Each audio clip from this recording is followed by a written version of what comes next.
Good afternoon. As chairman now of MERG, I figured it probably is a good idea to start giving you some feedback about what we're hoping to do, where we're going with MERG, because it's kind of under new ownership. I'm the chairman, and we've got a new secretary, and we've got a couple of other new members on the committee. So it's worth just going through where we are and what we're going to do. Where we are right now is has been defined about in no small extent about the fact that we had our 50th anniversary last year, and we had the committee going around various area groups, talking to them and asking them what they would like to see happen, and we found this was very beneficial. At least I did. I went to quite a number of area groups and got plenty of good ideas. One of the things that the area group leaders commented on was that the rules say that they have to comply with some area group guidelines, but there actually aren't any. So we've been running around a little bit trying to get those sorted out. One of the things that we want to do is to try and strengthen the links between the committee, who's primarily meets in the southeast, and other area groups that meet all over the country.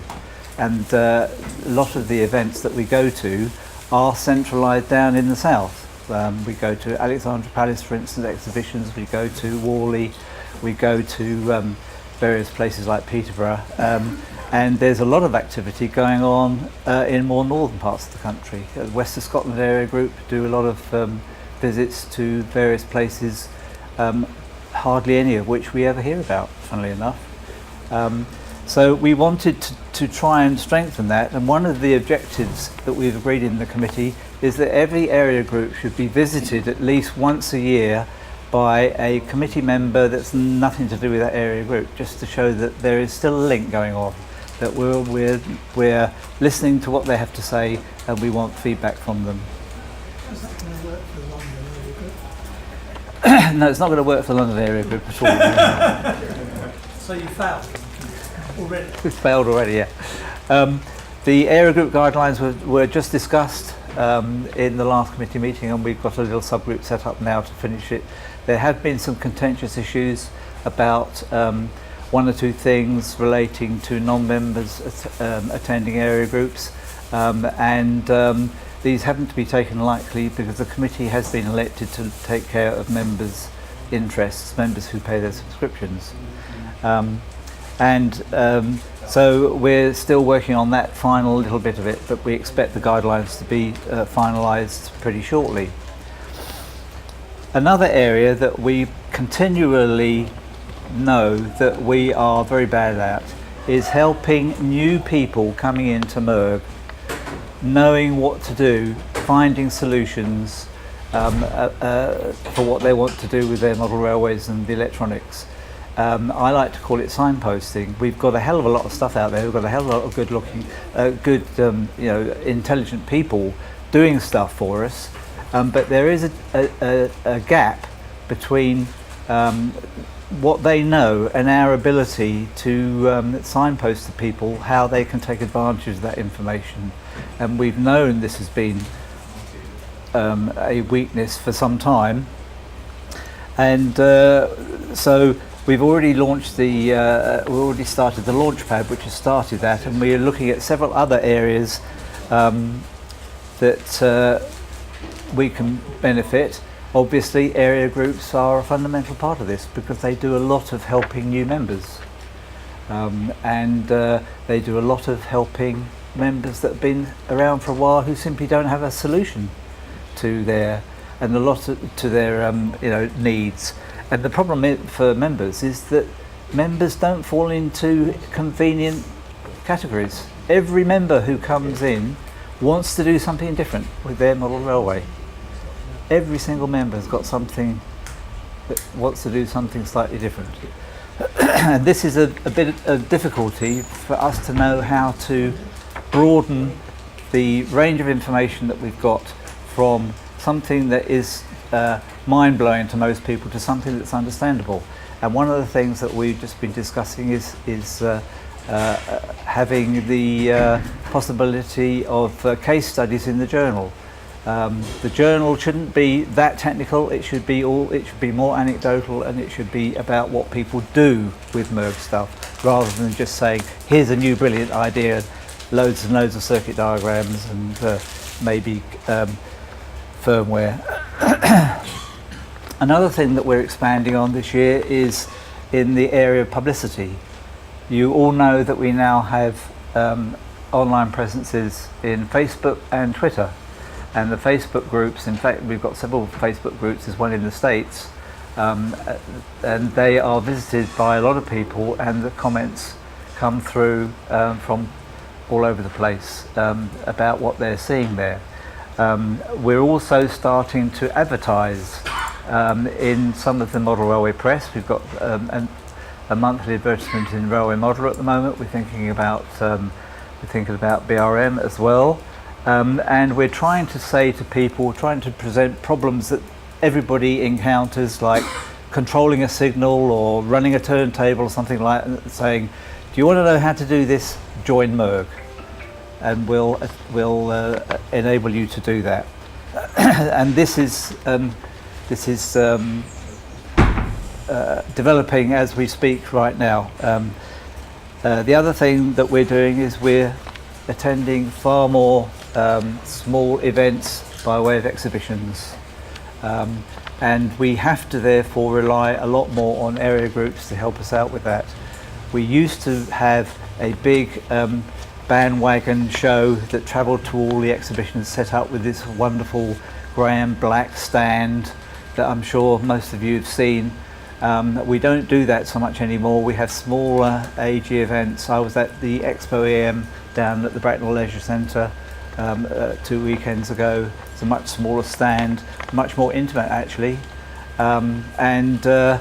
so we need to rely upon area groups to help us put up a good showing in these areas. Can I ask a question? Yes? Do you expect the London area group to take over the running and organisation of Alexandra Palace? That's a good idea. Because the answer is Well we're done. not. But I mean, if that is the intention, we'd like some advanced knowledge of that. Well, these things are evolving. There's no one simple answer. We're not going to be able to press a button and have everything solved right this minute. MERG itself is evolving. We're getting bigger. We've now got over 3,000 members.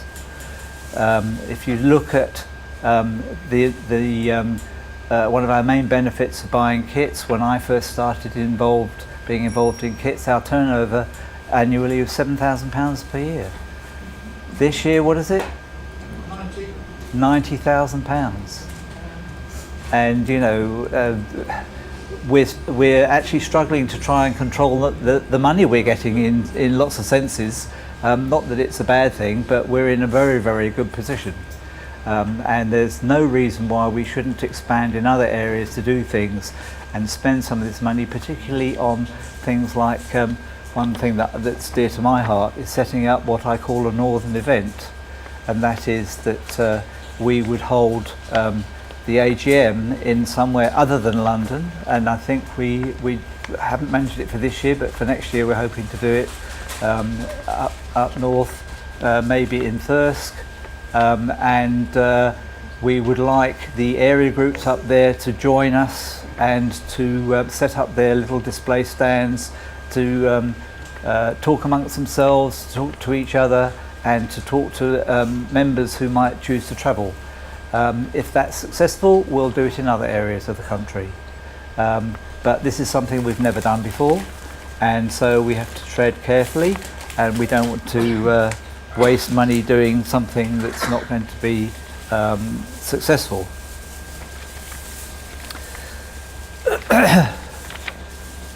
When you get home today, you'll probably find the latest copy of the journal sitting on your doormat. As you know, the journal has been developed quite substantially in the last few years. It's no longer a stapled together sheet of A4 typewritten paper as it used to be when I joined MERG 15 years ago. Now it's a glossy magazine that would stand, you know, could could sit quite happily along other model railway magazines in a shop, and all that takes work. All that takes a lot of effort, not just in getting the articles from people, which most people in MERG turn around to you and say, "Oh, I wouldn't even know how to write an article." Well, I disagree. The very fact that you're modelers, that you all know what you did, and that we've got a team of people to help you write these things if you need it, means that every person who has a story can come out and tell it. And that's what we'd like you to do. It doesn't matter if you don't feel confident about it, or that you may not feel that it's not the latest thing technically, but the very fact that you've done something maybe quite simple is of interest to people, and we'd like to hear about it. We've got a new editor in place for the journal. Fraser Smith, would you like to stand up and introduce yourself? Fraser. Fraser comes from Aberdeen, isn't it? Not Aberdeen, Dundee, right? So he's now very kindly agreed to attend committee meetings. We're getting quite a team coming down from Scotland now. Tim Curl has been doing it for quite a number of times, so God knows what happens on the plane on the way down. I mean, who they talk about. What's wrong with the train? It's outmoded. So, as far as the journal is concerned, we've got a new editor in place. We asked for people to help proofread the journal. Now we have a team of proofreaders. We've set up an area on the MERG website for them to talk.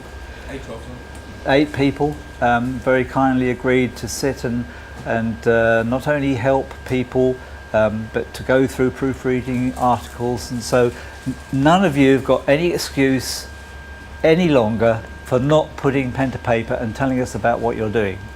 And I know Howard down here is gazing off into the distance, hoping I won't notice him. So we have a larger production and proofreading team, and the one thing that you will see in the journal is an advertisement for what we're calling a news and contents editor. This will be an individual that will be responsible for lurking around everything to do with MERG, the MERG website, anything in the model railway press, and posting up news notices online, or maybe even sending out emails to people, you know, oh yeah, more spam I hear you say, of interesting stuff that's happening in MERG. And that is another channel that we want to open up for people. And so if anybody has, you know, feels that they could do that job, then put your hand up and we'll be pleased to hear from you.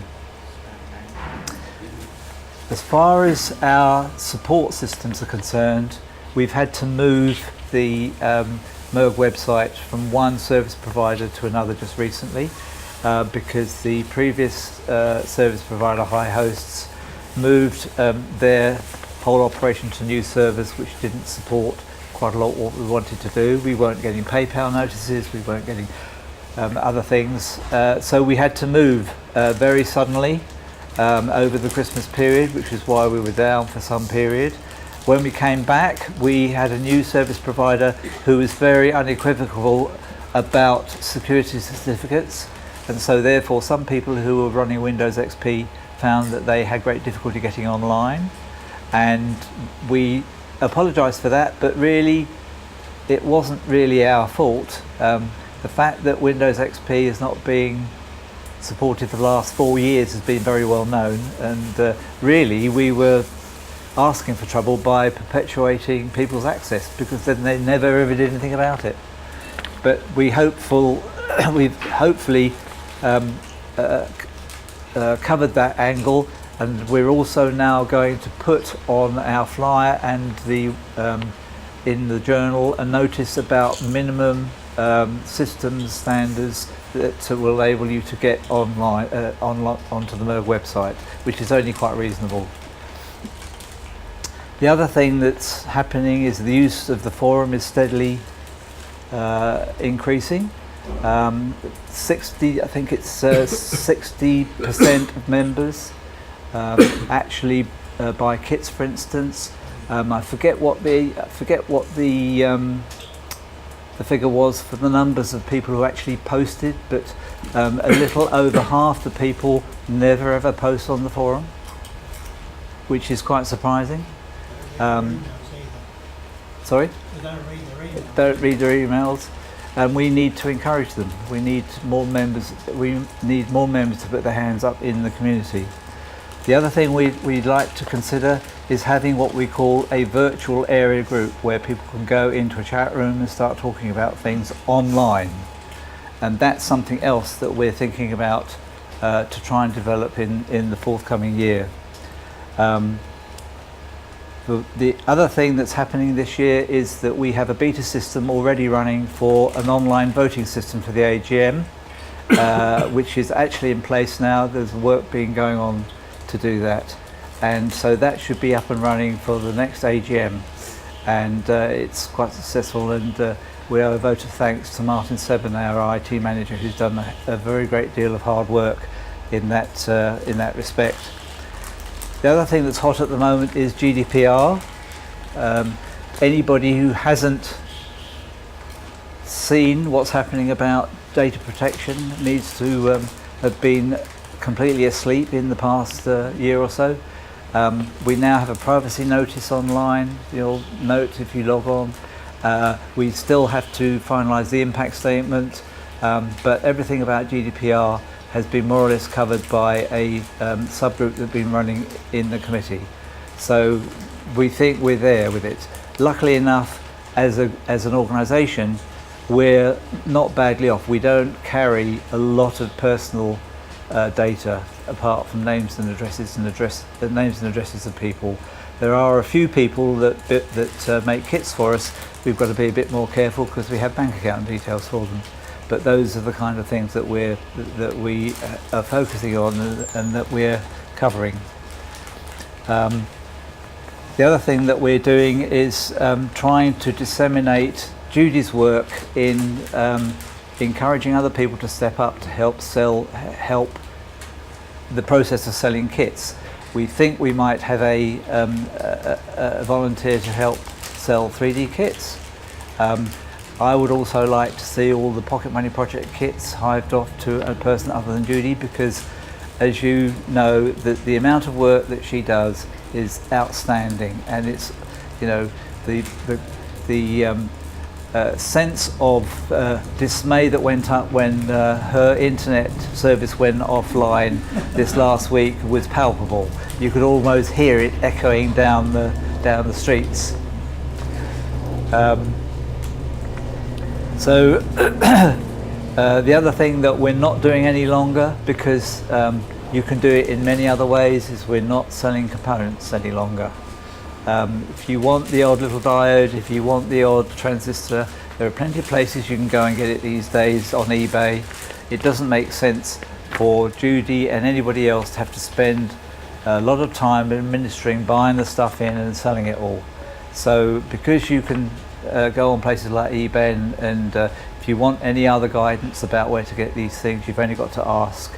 But to stop and count out 20 or 30 transistors doesn't help Judy get on with her life and her job, so we've decided to stop doing that. You still sell certain things like key-picks and program picks. We will anything that appears in the kit that's fundamental, like the program picks, we'll carry on. We've committed to carrying on selling pluggable terminal blocks because they're used. But if you want a 1N4148 diode, we're not doing that anymore. If you want certain relays, we're not going to do that anymore. Like we used to do servos, where you can get servos all over the place these days, and we're not doing that anymore. It doesn't make sense for us to spend a lot of time and energy doing stuff that you can get anywhere else. It's more important that MERG offers things that are either significantly reduced in value or you can't get anywhere else, and that's what we specialise in. We've just done a stock take for the first time in about 5 years and discovered some very interesting things. We have a new inventory manager in place who's been very excellent at his job, I have to say, now that he's up and running. So that's enabled him to take over a lot of the stuff that Judy and I were doing in terms of ordering stuff. We look forward to the expansion of the kit locker, because it's not going to get any easier. The more kits that we sell, the bigger stock we've got to hold, the more work. It's never going to get any less. We always look at kits that we no longer sell very much of, like you will notice that we don't offer super block range kits any longer because nobody was ordering them. We still have some stocks. If people desperate for them, we will archive the production information in case anybody wants to build these things, but we won't be offering them as kits any longer. PCBs will be available for some time. Yeah, PCBs will be available. Yeah. So that's just about all I've got to tell you for now. That's more or less what we're doing and where we're going. I'll open it to the floor for any questions. If anybody's got any questions. Well, whilst I hear what the committee is looking to the future to do, my worry is that will increase the workload of the committee, particularly on Judy and others. Is the committee thinking about that? Advertising on Facebook, etc. Well, you know that we, in the journal now, we are having, and online, we're having a vacancies section to try and help pull in people to help. We have sub-teams under each of the committee members that help. Although, for instance, Fraser is the journal editor, he has a sub-team under him to help doing what he's doing. I've had a sub-team under me for producing kits for years. We've now got, how many people is it, Judy? 37 people, volunteers, packing kits for us. When I started it, we had 3. But don't they all go out through Judy? The kits all go out through Judy at the moment, yeah. But we are looking at ways for enabling a number of people to sell. But the IT systems have to be developed to enable the right person to sell the right, to sell the right thing. Okay. Even though, as a customer, you might place one order. So that's work that's got to be done in the IT system. If you're doing that, presumably the cost will go up slightly to the extent you're going to have 2 postages. If I'm ordering, if I'm ordering 2 kits, one, say a pocket money that comes from the new pocket money, it's only going to be a quid or so for the postage. That's just accepted as that's the way it is. Is that? To an extent, yes. I think Judy, you did some assessment on this, didn't you, about the percentage of kits that would be spread between 2 people, and it came to what, 7%, 7.5% of kit orders. So in practice, over the last 3 months, only 7.5% of orders were split across the 2 or more different potential suppliers. Yeah. But you're right. I mean, in lots of senses, if you are ordering a lot of kits and they're very expensive, you will find that you're incurring higher purchase costs, because we carry the risk of all of that stuff going through the postage system.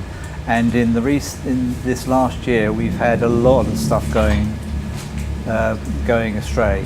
There was about a month ago, about a week where about 10 orders went astray. We had a bad week, and we think it was down to somebody in the postal system hiving stuff off. And the trouble with the kits is that people say, "Oh, it's a package. I like it. I'll take it." And they open it, find and then it gets in the bin. But we have to stand the risk for that. So yes, in certain circumstances, hopefully we'll minimise it as far as we can. There might be some increased postage costs. Anybody else got anything that they'd like to ask? Is there any intention of increasing the number of exhibitions that MERG is present at in London? Because at the moment it's just very bad. Well, Because there right, are lots, as you know. right across the country, there are new exhibitions that we are going to.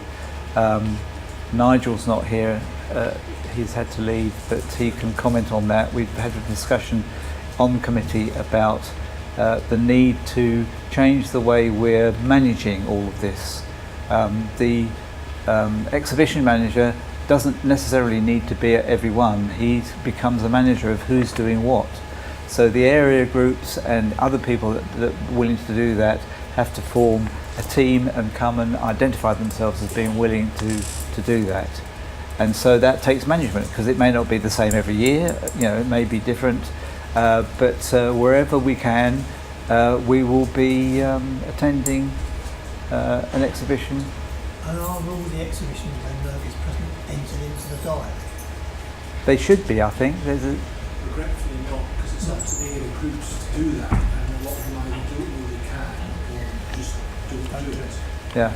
So what I'm concerned about is, if long as Nigel knows that a particular area group is arranging for presence at that exhibition, who's going to put it in the diary, the area group or Nigel? I would prefer it to be the area group leader. So would I. Yeah. To be honest, because it's an area group led event, Yeah. in my eyes. In terms of if this body of people here is wanting to go to exhibitions in London and have a stall, for want of a better phrase, choose what you want to go to, talk to Nigel, talk to Bob, and move it forward. Okay. You can drive it, is what I'm saying, if you want. And make sure it's a copy of that is sent to the journal editor, so it gets in the journal. Sometimes it's not possible because of the time scale. And sometimes the exhibition will happen before the next journal comes out, because the journal only comes out quarterly. I assume that's still going to be the same. Yeah, we're not planning to change that. So I was only at Charlie was at East Midlands last 2 weeks ago, and Pete had got a number of exhibitions that were coming out up before the next journal was coming out. So what's the point of sending it to the editor? Well, if it doesn't, You should have done it to the one before. Sorry? You should have sent it to the journal before. Because exhibitions are rarely planned only 3 months in advance. Yeah. You usually know a year in advance. if you're The going. trouble is, MERG is not asked always to go to every exhibition in the area, and suddenly it's an afterthought, isn't it? well, that's, you know, we have to You can't avoid it. we have to deal with that as it happens. I mean, we weren't going to go to Expo EM, and we were suddenly asked, and Nigel had to rush round. I mean, that's his job. Yeah. To get people to help, that's why we have an exhibition The manager. other one, that thing of Pete was less the exhibitions and Pete doing training courses, Yes. which isn't quite the same thing. Well, I mean, you raise an interesting point there, because in terms of things that we do, you could say that they are becoming more events rather than just exhibitions, right? Training courses, exhibitions. The Northern event that we want to run is a sort of an area group conflab and a place to hold the AGM. So really, in terms of an exhibition manager, he's not really just an exhibition manager anymore. He's an event manager, and you know, we're moving things on to lots of our descriptive terms. We don't call Martin Seven the webmaster anymore, because he manages IT, so we call him the IT manager. You know, we're growing up in that respect, and it's the same with events and exhibitions. Yeah, we've got a 3 counties area group. We've got an open day in August, following on last year's very successful open day, celebrating the 50th anniversary. That's in the diary, and Adrian, our area manager, has put that in the diary. Yep. So following up your comment, that's what we've done. Okay, good. How many of the kits go to other than UK? Is it many? My value or not? No, No, I don't know. Or is it tiny or No, it's just is it substantial? Yeah, it's definitely worth doing. So like Australia, you get, I imagine that would be the second highest, would it? It's the next country. Australia, America, New Zealand. They're the big ones, and they've got area groups. some couples or Yeah. in Australia there's an area group. Yeah, just wondering if more could be done, direct with the area group, so we handle, Australia would handle the southern, Australia, New Zealand and stuff, in other ways. Yeah, but, having a kick locker based out there to do some of the, that must be complicated. If there was enough demand, then it's something we would certainly consider. I think at the moment there's probably not enough of a population mass for that, in terms of membership for that to happen. But I think one of the things I've noticed throughout over the years is we never say never. Yeah. We sometimes say not just now. Yeah, I just wondered if it's a chicken and egg thing. Well, it could be. But again, in the past, some of our constraints have been we've not got the underlying mechanisms in place to cope with certain things at that time. So again, this is one of the reasons why we're constantly, like I said, we're constantly evolving, we're constantly looking at what we're doing and why we're doing it. Can we do it better? Should we be doing other things? And it doesn't always make it easy to make the right decisions, but it makes it interesting. Yeah. And the other one I was wondering, if you just go on AGM to other parts of the country, probably the whole country wants representing at some time during the year. So like northwest, northeast, southwest, area. Scotland. Instead of just one, I know it's a big for committee members, but maybe views of other places past Watford should be. Well, that's why but not just at AGM, but no. just from somebody, at Scotland, maybe another person. But don't forget, the AGM usually only lasts half an hour, so it's a lot to set up just to get people to come along just for that, and spend a huge amount of money just setting that up. That's why we want to wrap it up with something a bit more meaningful, like an area group convention. I was thinking for the Northern event we would invite the West of Scotland area group and the North West area group to all come down and meet in the same place. Which is what that really was the point I was just going to make, that moving the AGM really is so little happens at the AGM that if you're voting online anyway, and the amount of discussion, it could be done more or less at any time, any place. But the committee agreed to look at it, and that's what we're doing. So, right. This business of sudden last-minute event bookings and it not getting into the journal in time, wouldn't it be prudent to tap into the events function of the Facebook page? And if you've got subscribers You don't need to. Just put them in the diary as an event. Pete Brownlow's got all his courses, plus all the East Midlands meetings, all in the diary. Right, okay, but is it about trying to get people to go to the events, or is it about making sure you've got the organisation to get there? A bit of both, really. Just said, there's only one item on the back page of the journal advertising the meeting. And he's asked me, is the open meeting in 3 counties in that page of the, and I don't think it is. Right, well that's surely another thing that Facebook would be utilised for. Create events, there's an events section if you're running a page. You can log into Facebook and make a comment about it if you want to. Fine, yeah, I'm happy to. Anybody can. But only people with editing rights who are on that page can actually, I think, create an event. Well, yes, but you use Facebook whenever see it. yeah. Have you got a problem with using the website? The website is driven to You need to join. manage to get things far. Well, So in the next very end. see, that's one of the reasons why we'd like to have this news and contents editor, who can, as I say, lurk around everything MERG and then post online about something that's happening. Okay, it's not going to reach anybody who doesn't log in to the MERG website, but what can we do? We can't send somebody around to knock on everybody's door, can we? Really? No, that's true. That's true. But it's going to reach a wide. Yeah, it's what. Yeah. So, as I keep on saying, there's never any one solution to all these things. We have to evolve, we have to learn, and we have to expand, and that's what we're trying to do. All we can do is maximise, really. Yeah. Yeah. Okay.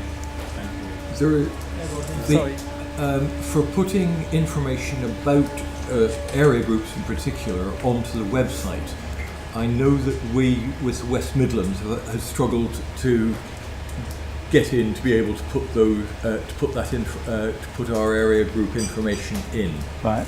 I mean, it's not me personally that's been doing it, it's Al that's been doing it, but I know he's struggled to get that into the website, and I don't think he's got that problem solved yet. Okay. When he has.